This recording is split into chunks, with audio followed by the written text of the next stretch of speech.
ምናምን ይሰድቡኛል። እኔ አንዳንድ ጊዜ እዛ ገብተህ ስለ ኢትዮጵያ ከተናገርክ ስለ መደመር ከተናገርክ ሳይገባቸው ሳያነብ ፍቅር ስለሌለው ባዶ ስለሆኑ ውስጡ ብሔርተኛ ስለሆነ ባይ ዘ ዌይ እኔ አይኖ ሳይኮሎጂ ልልበት በዛ አሶሺየት ዶክተር ስሎግ ግን የሚገርመኝ ነገር ኤትኖሴንትሪዝም ምና ዜኖሴንትሪዝም ይባላል። ሁለቱም ባላንሳቸውን ያልጠበቁ አንደኛው እንደ መለስ ዜናዊ እንዳላችሁት ዜኖሴንትሪዝም ማለት የራሱን ነገር በሙሉ ጥሎ ኢትዮጵያዊነቱንም ምኑንም ሁሉን ነገር ጥሎ ለሌላ ባንዳ የሚሆን ማለት ነው። ኤትኖሴንትሪዝም ደግሞ አገሩን ጥሎ የሆነች ብሔር ውስጥ ታቅፎ ብሔር ይዞ ጠባብ ሆኖ ከዛ በኋላ ጄኔሳይድ የሚያደርግ አእምሮ በሽታ እንደሚያመጣም ደግሞ አለ። የሚታመሙ ሰዎች አሉ። አንዳንዶቹ ባላንስ አድርገውት ከፍቶባቸው ስላልወጣ ነው እንጂ ወደ አእምሯቸውን ያላበላሸው ብዙዎች ይታመማሉ። በዚህ ጊዜ ሬሲዝም የሚባለው ከዛ ነው የሚመጣው። ሂትለር ከዛ ነው የመጣው። ይሄ ስክራምብል ፎር አፍሪካ ያ ሁሉ ነገር የመጣው ከሱፒሪየሪነት ነው። ሱፒሪየር የኔ ዘር ይበልጣል በሚለው መደመር ግን አይፈቅድልህም። ልዩነት በአንድነት ነው የሚልህ። ያንተን ዘር ከበላይ ካረክ አማራ ሆነ ከኦሮሞ በላይ ካረክ በሽተኛ ነህ። እኔ ሳይኮሎጂካል ኢሹ አለብህ ማለት ነው። ምክንያቱም ዩ ዋንት ቱ ፐርፎርም ሱፒሪየር አድርገህ ሌላውን ወደ ታች አድርገህ ስብዕና እግዚአብሔር የፈጠረውን ሰው የሚባለውን ማለት ነው ክቡር የሆነውን በእግዚአብሔር አምሳያ የተፈጠረውን ልታንገላታው ዝቅ አድርገህ ልታየው እንኳን በብሔሩ በሶሻል ስታተሱ በቋንቋው በጾታው በማንኛውም ነገሩ ድሃም ይሁን ሕፃንም ይሁን ሽማግሌ ሰውን ማክበር አለብህ። ይሄ መደመር ነው። ቅድም እንዲህ ስናገር ተወን እንጂ እኛ የደቡብ ነን። የደቡብም ሁን የሰሜንም ሁን የፈለግከው ነገር ሁን፣ መጀመሪያ ኢትዮጵያዊነት ናሽናሊስት መሆን ትችላለህ። ግን ናሽናሊስትህም ራሱ በጣም መብዛት የለበትም፣ ማክበር አለብህ። ገባባል? ኤክስትሪም መያዝ የለብንም። ከዛ ብሔርን ውደድ፣ ለብሔር ስራ። እሺ ተባረክ፣ ይቀጥል።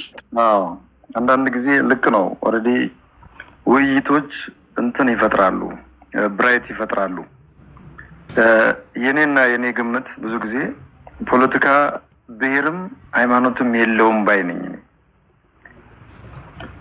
እንግዲህ በዚህ ሰሞን ያለውንም ሁኔታዎች ማየትም በቂ ነው። በመልክ አንድ አይነት የሆኑ በሃይማኖት አንድ የሆኑ ጀስት አሁን ያለው ኢራን እንግዲህ እነ ጆሲ የሚኖሩበት ሀገር ዱባይ፣ ሳውዲ ምናምን ምንድን ነው? ኦኬ እውነት እኛ የምንወስዳቸው ኢትዮጵያ ውስጥ ያሉ ፖለቲካዎች ተነስቶ ለብሔር የሚሰጥባቸው ታፔላዎች ዛሬ ላይ ዓለም ላይ ያለው የፖለቲካ ተንጀብል የሆነው ምንድን ነው? ይዘቱ ምን አይነት እንደምታ አለው ብሎ ማየት በቂ ነው። ስለዚህ ፖለቲካ ብሔርም ሃይማኖትም የለውም። ክሊር በሆነ መልኩ የአይዲዮሎጂ ልዩነት ሊኖር ይችላል። ከዛ ባለፈ በጥቅም ጉዳይ ላይ ፖለቲካሊ ሊጠቅም በሚችሉ ጉዳይ ላይ በየትኛውም መልኩ እርምጃዎችን ትወስዳለህ። ለምን የእናት ልጅ አሁንም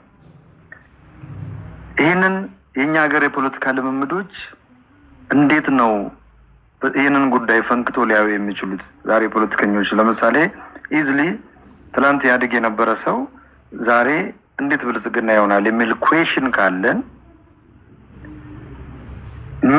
ምን አስመልክተን ነው? ለምሳሌ የሀገር መሪ የአንድ የፉትቦል መሪ አይደለም ከተለያየ አህጉራት ገዝተህ የምታመጣው። ኦኬ የሚገዙ ኤሊቶች ይኖራሉ።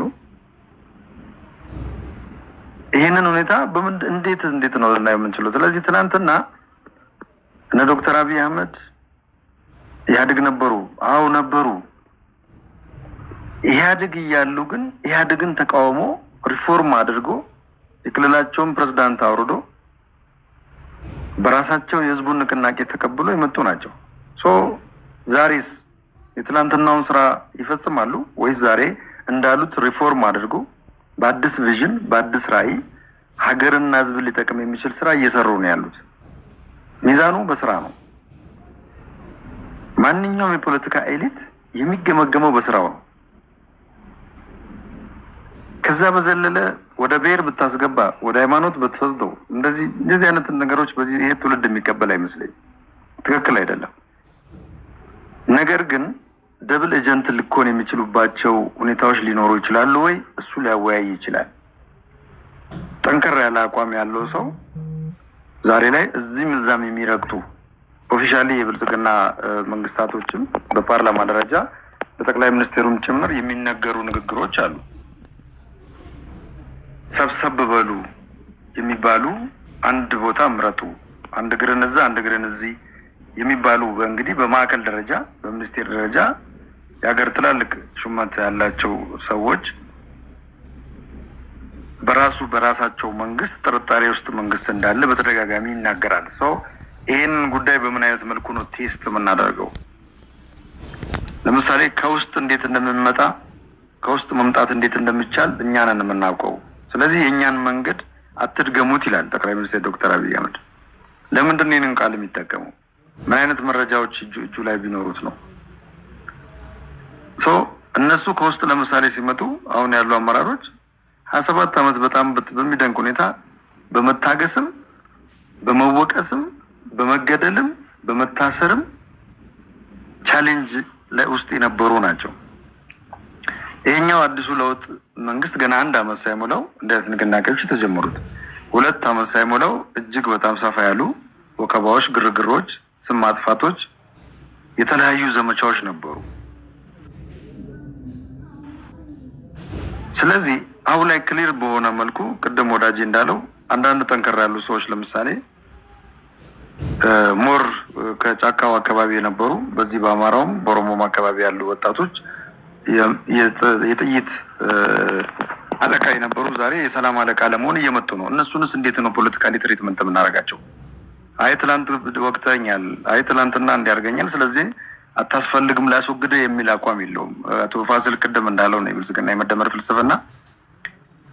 ስለዚህ ነገሮችን ክሊር በሆነ መልኩ ማየቱ የተሻለ ነው። ቤኪ ይህንን አጀንዳ ያመጣው አንተነህ ጀነራል ሰምቶ ከሆነ ያንን መልስ ይሰጣል ብዬ አስባለሁ። ማን ነው ቤኪ?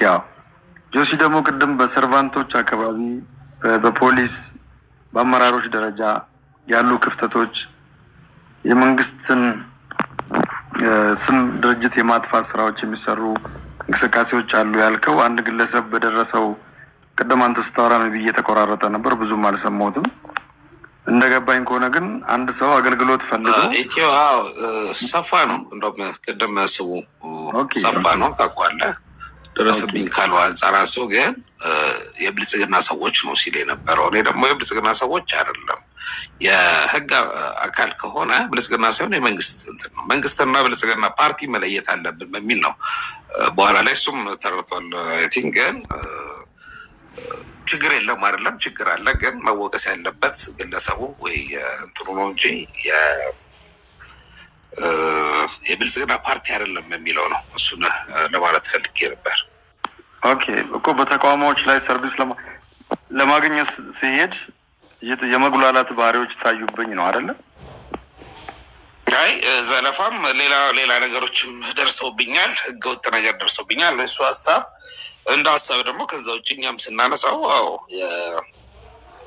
የገቢዎቹ ነው አንዱ ተነስቶ የነበረው። ገቢዎችም ያው ከራሱን የቻለ መንግስት አንድ ተቋም እንጂ ከብልጽግና ጋር እንደማይገናኝ ግን ችግር እንዳለ ያ ደግሞ አሁን እየተስተካከለ እንዳለ በማውቀው መንገድ ለምሳሌ ካሜራ ሰዎቹ ላይ በመጠቀም እንቅስቃሴያቸውን በማወቅ አንዳንድ አካባቢ ላይ እኔ ያየሁት ነገር ስለነበረ ትንሽ እርምት እየተወሰደበት ነው። ችግር ግን የለም አይደለም፣ ችግሮች አሉ። ወረዳ ድረስ የስራን የመስራት